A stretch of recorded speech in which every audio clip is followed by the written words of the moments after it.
بسم اللہ الرحمن الرحیم۔ السلام علیکم سامعین کرام۔ آج حجر اسود، اس کی عظمت اور شان کیا ہے، اس کی فضیلت کیا ہے، اس کی تاریخی اہمیت کیا ہے اور یہ کہاں موجود ہے، اللہ سبحانہ و تعالیٰ کا کروڑہ مرتبہ بے شمار مرتبہ شکر ہے کہ اللہ سبحانہ و تعالیٰ نے ہمیں مسلمان بنایا، ہمیں قرآن عطا فرمایا، ہمیں پیارے آقا صلی اللہ علیہ وآلہ وسلم کی ذات مقدسہ ان پر ایمان لانا نصیب کیا۔ اسی طرح قرآن مجید فرقان حمید ہمارے نصیب میں، امت محمدیہ ہونا ہمارے نصیب میں، نبی کریم صلی اللہ علیہ وآلہ وسلم جو اللہ سبحانہ و تعالیٰ کے حبیب مکرم ہیں، وہ بھی ہمارے نبی ہیں، جو آخری نبی ہیں، آخری رسول ہیں۔ تو اس حوالے سے دیکھا جائے تو اللہ سبحانہ و تعالیٰ کی اس آیت کریمہ وَإِن تَعُدُّوا نِعْمَةَ اللَّهِ لَا تُحْصُوهَا، کہ اے انسانوں، اے لوگو، تم اللہ سبحانہ و تعالیٰ کی نعمتوں کو اگر گننا چاہو، شمار کرنا چاہو، ان کی گنتی کرنا چاہو تو تم انہیں گن نہیں سکتے، شمار نہیں کر سکتے۔ یعنی اللہ سبحانہ و تعالیٰ کی لا تعداد نعمتیں ہیں، اتنی نعمتیں ہیں، ہم انہیں گن ہی نہیں سکتے۔ اگر ہم سب سے پہلے یہ دیکھیں، سب سے بڑی نعمت وہ اللہ سبحانہ و تعالیٰ کی، وہ اللہ کے پیارے حبیب مکرم صلی اللہ علیہ وآلہ وسلم ہیں، پھر قرآن مجید فرقان حمید، اور اللہ سبحانہ و تعالیٰ پر ایمان لانا، یہ بھی ایک بہت بڑی نعمت ہے۔ اللہ کے پیارے حبیب صلی اللہ علیہ وآلہ وسلم پر ایمان لانا، قرآن پر ایمان لانا، یہ سب سے بڑی نعمتیں ہیں۔ یعنی ایمان جو ہے یہ سب سے بڑی نعمت ہے۔ اور غور کیجئے کہ اللہ رب العالمین ہے جس پر ہم ایمان رکھتے ہیں، جسے ہم اپنا خالق، مالک، رازق اور معبود جانتے، مانتے، پہچانتے ہیں، اور پھر اللہ رب العالمین ہے اور اپنے پیارے حبیب کو رحمت للعالمین بنا دیا، ان پر بھی ہمارا ایمان، پھر قرآن کو ھدی للمتقین بنا دیا، حتیٰ کہ کہیں فرمایا قد جاءتکم موعظۃ من ربکم وشفاء لما فی الصدور وھدی ورحمۃ للمؤمنین، کہ قرآن رحمت للمؤمنین بھی ہے اور قرآن ھدی للمتقین بھی ہے، متقی لوگوں کے لیے، پرہیزگار، خشیت اللہ کا تقوی اختیار کرنے والوں کے لیے قرآن کتاب ہدایت ہے۔ اسی طرح مومنین کے لیے فرمایا یہ رحمت ہے۔ پیارے آقا صلی اللہ علیہ وآلہ وسلم تو تمام جہانوں کے لیے رحمت ہیں، اور قرآن کے بارے میں فرمایا وَرَحْمَةٌ لِّلْمُؤْمِنِينَ، یہ مومنوں کے لیے رحمت ہے۔ اور یہ بھی فرما دیا کہ تمہاری طرف اللہ سبحانہ و تعالیٰ کی طرف سے تمہاری جانب نصیحت آئی، قد جاءتکم موعظۃ من ربکم، اور فرمایا وشفاء لما فی الصدور، یہ اللہ سبحانہ و تعالیٰ کی طرف سے تمہارے لیے نصیحت بھی ہے،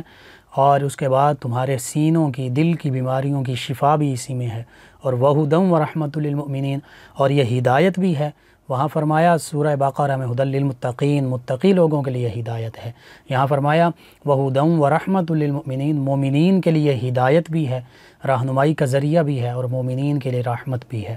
تو اللہ سبحانہ و تعالیٰ کا جتنا شکر ادا کریں کم ہے کہ اللہ رب العالمین،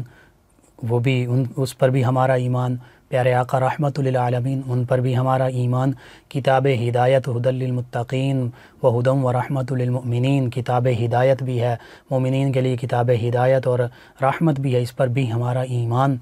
اور پھر جو تقوی ہے، یہ اسے تقوی کسے کہتے ہیں؟ اللہ سبحانہ و تعالیٰ نے، اور دلوں کا تقوی خاص طور پر، جہاں سورہ بقرہ میں یہ فرمایا کہ یہ کتاب قرآن مجید فرقان حمید وہ کتاب ہے کہ اس میں کوئی شک نہیں، یہ لا ریب ہے، اور یہ متقی لوگوں کے لیے کتاب ہدایت ہے، تو ساتھ ہی یہ فرمایا کہ اب متقی کون ہیں؟ جو ایمان والے ہیں۔ اور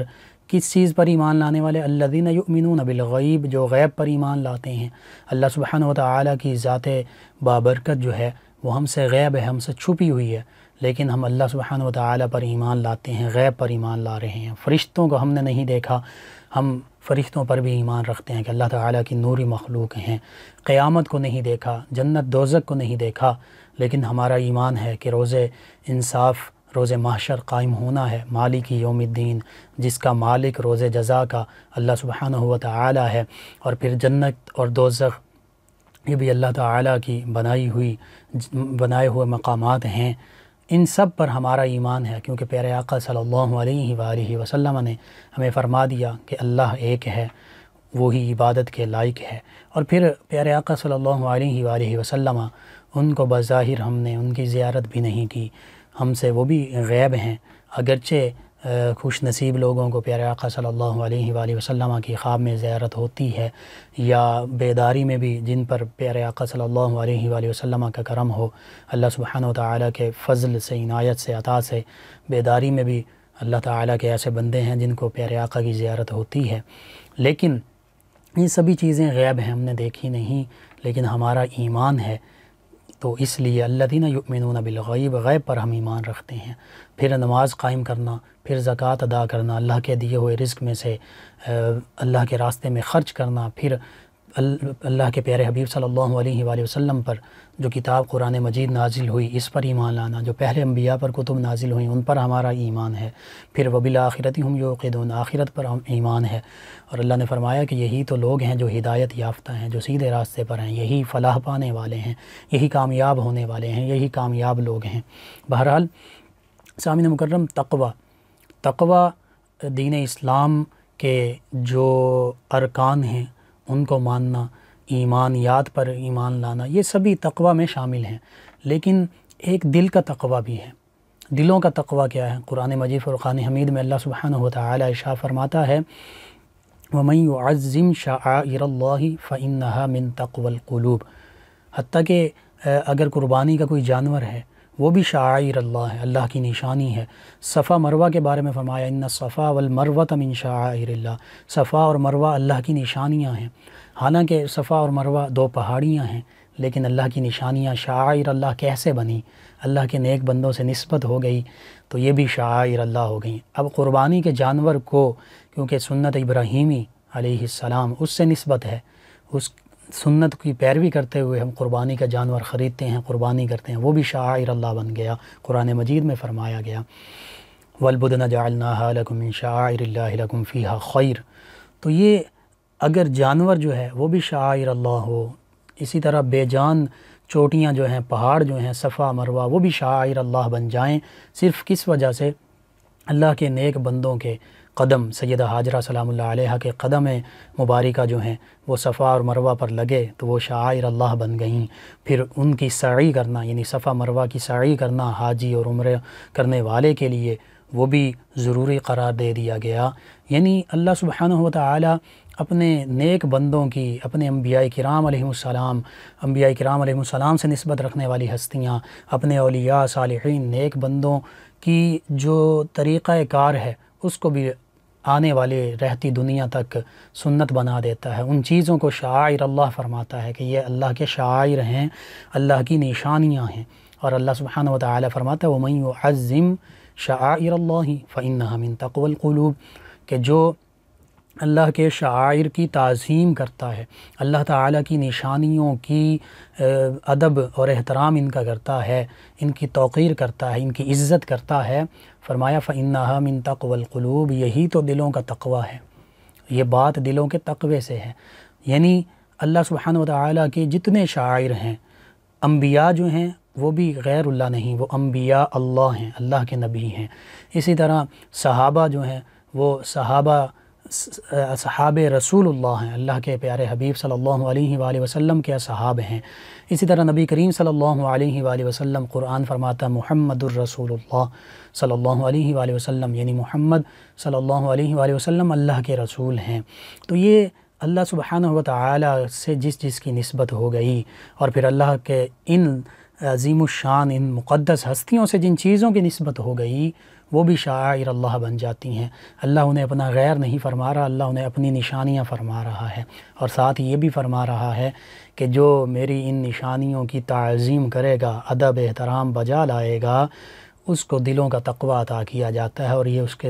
ان کے دلوں کے تقوی میں سے یہ بات ہوتی ہے کہ وہ میری نشانیوں کی تعظیم کرتے ہیں، عظمت کو دلوں میں جگہ دیتے ہیں، اور ان کی عزت، ان کا احترام کرتے ہیں، ان کی توقیر کرتے ہیں۔ سامعین کرام، انہی شعائر اللہ میں سے جیسے میں نے عرض کیا صفا مروہ اللہ تعالیٰ کی نشانیوں میں سے ہے، کعبۃ اللہ بھی بلا شبہ اللہ سبحانہ و تعالیٰ کی نشانی ہے، اور حتیٰ کہ قربانی کے جانور ان کو فرمایا کہ یہ اللہ تعالیٰ کی نشانی ہیں، نشانیوں میں سے ہیں، شعائر اللہ ہیں، ان کی بھی تعظیم کی جائے۔ قربانی کے جانور کے ساتھ بھی ہم اس کے ساتھ دوسرے جانوروں کی طرح معاملہ نہیں کرتے، نہ ان پر کبھی بوجھ لا دیتے ہیں، نہ خود بیٹھتے ہیں ان کے اوپر۔ تو یہی عزت ہے، یہ عظمت ہے، یہ توقیر ہے، یہ ادب ہے اللہ تعالیٰ کی نشانیوں کا۔ انہی نشانیوں میں سے مکۃ المکرمہ بھی ہے، انہی نشانیوں میں سے بیت اللہ بھی ہے، انہی نشانیوں میں سے مطاف، انہی نشانیوں میں سے ملتزم، انہی نشانیوں میں سے رکن یمانی، رکن شامی، یعنی کعبۃ اللہ اور کعبۃ اللہ کے گرد جتنی مقدس چیزیں ہیں یہ سبھی اللہ سبحانہ و تعالیٰ کی نشانیوں میں سے ہیں۔ اور قرآن مجید فرقان حمید میں یہ بھی فرمایا گیا کہ سب سے پہلا گھر جو لوگوں کے لیے بنایا گیا ان کی عبادت کرنے کے لیے وہ مکۃ المکرمہ میں ہے، یعنی بیت اللہ شریف۔ اور فرمایا کہ فیہ آیات بینات، اس میں بڑی واضح اور کھلی نشانیاں ہیں۔ مقام ابراہیم، جن میں سے ایک مقام ابراہیم بھی ہے، من مقام ابراہیم،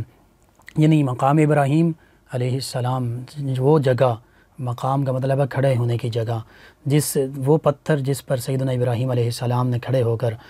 کعبۃ اللہ کی تعمیر کی، وہ بھی اللہ کی نشانیوں میں سے ہے، وہ بھی کھلی اور واضح نشانی میں سے اللہ فرما رہا ہے۔ اسی طرح دیگر نشانیاں، حجر اسود موجود ہے کعبۃ اللہ میں، تمام مقدس چیزیں۔ پھر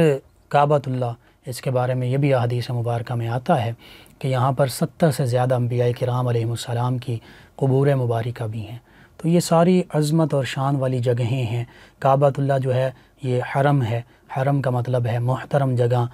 تاکہ ایسی جگہ کہ پیارے آقا نے ارشاد فرمایا کہ یہاں پر جنگ کرنا، قتال کرنا یہ بھی منع فرما دیا گیا۔ اور نبی کریم صلی اللہ علیہ وآلہ وسلم نے فرمایا کہ صرف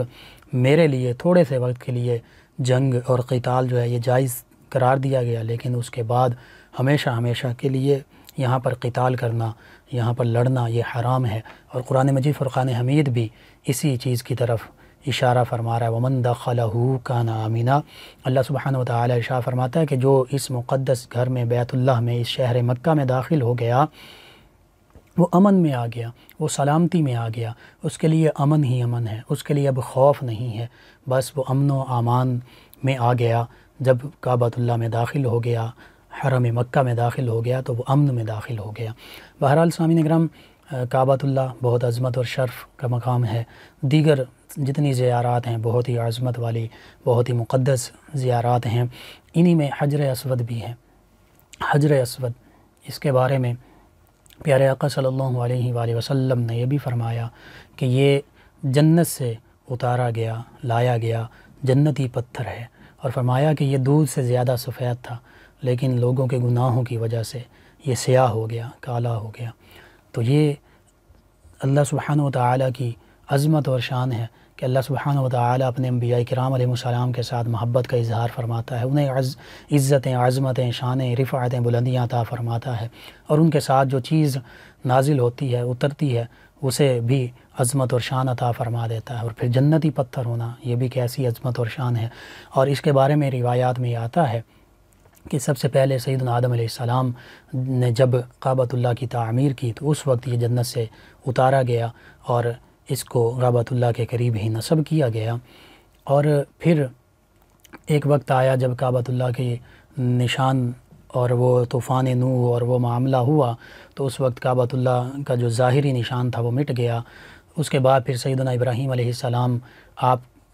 کی تشریف آوری ہوئی تو آپ نے بھی کعبۃ اللہ کو تعمیر فرمایا۔ اس وقت پھر اس پتھر حجر اسود کو اپنی جگہ پر نصب کر دیا گیا، اور ایک روایت کے مطابق دوبارہ اس پتھر کو اللہ سبحانہ و تعالی نے محفوظ فرمایا، دوبارہ فرشتوں کے ذریعے پتھر سیدنا ابراہیم علیہ السلام کے پاس پہنچایا گیا اور انہوں نے کعبۃ اللہ میں نصب کیا۔ سامعین، حجر اسود کی عظمت اور شان اور تاریخی اہمیت کیا ہے کہ سیدنا آدم علیہ السلام کے ساتھ جنت کی تعمیر کے لیے یہ نازل کیا گیا، اتارا گیا، دودھ سے زیادہ سفید، بنو آدم کے گناہوں کی وجہ سے سیاہ ہو گیا۔ اور پھر جب طوفان نوح آیا اس وقت جبل ابو قبیس میں اس کو پوشیدہ اللہ سبحانہ وتعالی کی حکمت سے کر دیا گیا، اور پھر دوبارہ فرشتے سیدنا ابراہیم علیہ السلام کے عہد مبارکہ میں جب انہوں نے کعبۃ اللہ کی تعمیر کی تو ان کی خدمت میں لے کر آئے اور خانہ کعبہ میں یہ پھر وہاں پر نصب کر دیا گیا، اور پھر یہ ایسا عظیم الشان پتھر ہے، مقدس پتھر ہے حجر اسود، کہ اللہ سبحانہ و تعالیٰ کے جتنے انبیاء کرام علیہ السلام بھی کعبۃ اللہ تشریف لائے، انہوں نے اس پتھر کو چوما، ان کے مبارک لب جو ہیں اس پتھر سے لگے، اور خود میرے آپ کے ہم سب کے آقا مولا صلی اللہ علیہ وآلہ وسلم نے اپنے مبارک شفتین سے، ہونٹ مبارکہ سے اس پتھر کو چوما، اور یہ آپ کی سنت مبارکہ ہے اس کو بوسہ دینا۔ اور پھر اس کے علاوہ کم و بیش 1,24,000 صحابہ کرام انہوں نے اس مقدس پتھر کو چوما، تابعین، تبع تابعین، دیگر مسلمان، حج اور عمرہ کرنے والے جتنے بھی لوگ کعبۃ اللہ پہنچتے ہیں، وہ ان کی کوشش یہی ہوتی ہے کہ اس مقدس پتھر کو بھی بوسہ دیا جائے، پیارے آقا کی سنت کو بجا لایا جائے، پیارے آقا کے طریقے کے مطابق اس کا ادب اور احترام کیا جائے۔ اور یہ پتھر وہ ہے کہ نبی کریم صلی اللہ علیہ وآلہ وسلم نے یہ بھی فرمایا کہ کل بروز محشر اللہ سبحانہ و تعالیٰ اس کو 2 آنکھیں عطا فرمائے گا جس سے یہ دیکھے گا، زبان عطا فرمائے گا جس سے بولے گا، اور جس نے بھی حق کے ساتھ اس کے استلام کیا ہوگا، اس کی عظمت شان کو دل میں بھی جگہ دی ہوگی، اور اس کو بوسہ کیا ہوگا، استلام کیا ہوگا، اشارتاً ہی چوما ہوگا، اللہ سبحانہ و تعالیٰ اس کی گواہی جو ہے اس بندے کے حق میں قبول فرمائے گا۔ اور اسی طرح فرمایا گیا کہ حجر اسود اور رکن یمانی یا حجر اسود اور مقام ابراہیم، ان کے بارے میں فرمایا کہ یہ دونوں جنت کے یاقوتوں میں سے 2 یاقوت ہیں، یعنی جنت کے قیمتی پتھروں میں سے 2 پتھر ہیں۔ پیارے آقا نے فرمایا کہ یہ ایسے قیمتی اور جنتی پتھر ہیں کہ ان کی روشنی اتنی تھی، ان کی روشنی جو ہے وہ ختم کر دی گئی، اگر ان کی روشنی ختم نہ کی جاتی تو مشرق سے مغرب تک سارا کا سارا ماحول جو ہے وہ روشن ہو جاتا، ساری کائنات، دنیا، مشرق سے مغرب تک جتنی سمتیں ہیں جو ہمیں نظر آ رہا ہے، یہ سب کچھ روشن ہو جاتا۔ یہ پیارے آقا صلی اللہ علیہ وآلہ وسلم کی حدیث مبارکہ میں اس حجر اسود کی عظمت اور شان ہمیں ملتی ہے۔ اور حضرت عبداللہ بن عباس رضی اللہ عنہما، حضرت عبداللہ بن عمر رضی اللہ عنہما، ان کا بھی یہ معمول رہا کہ یہ پیارے آقا صلی اللہ علیہ وآلہ وسلم کو جب انہوں نے دیکھا کہ پیارے آقا حجر اسود کو بوسہ دیتے ہیں، تو حضرت عبداللہ بن عمر رضی اللہ عنہ فرماتے ہیں کہ میں چاہے کیسے بھی حالات ہوں، چاہے اچھے حالات ہوں، چاہے میری صحت ٹھیک ہو یا نہ بہتر نہ ہو، جیسے بھی حالات رہے، تنگی ہو یا آسانی ہو، فرماتے ہیں کہ میں نے پیارے آقا صلی اللہ علیہ وآلہ وسلم کو جب سے دیکھا کہ آپ حجر اسود کی تعظیم کرتے ہیں، استلام کرتے ہیں، اس کو بوسہ دیتے ہیں، اس وقت سے میری کوشش یہی رہی کہ جیسا بھی مسئلہ ہو، جیسا بھی حالت ہو، تنگی ہو، آسانی ہو،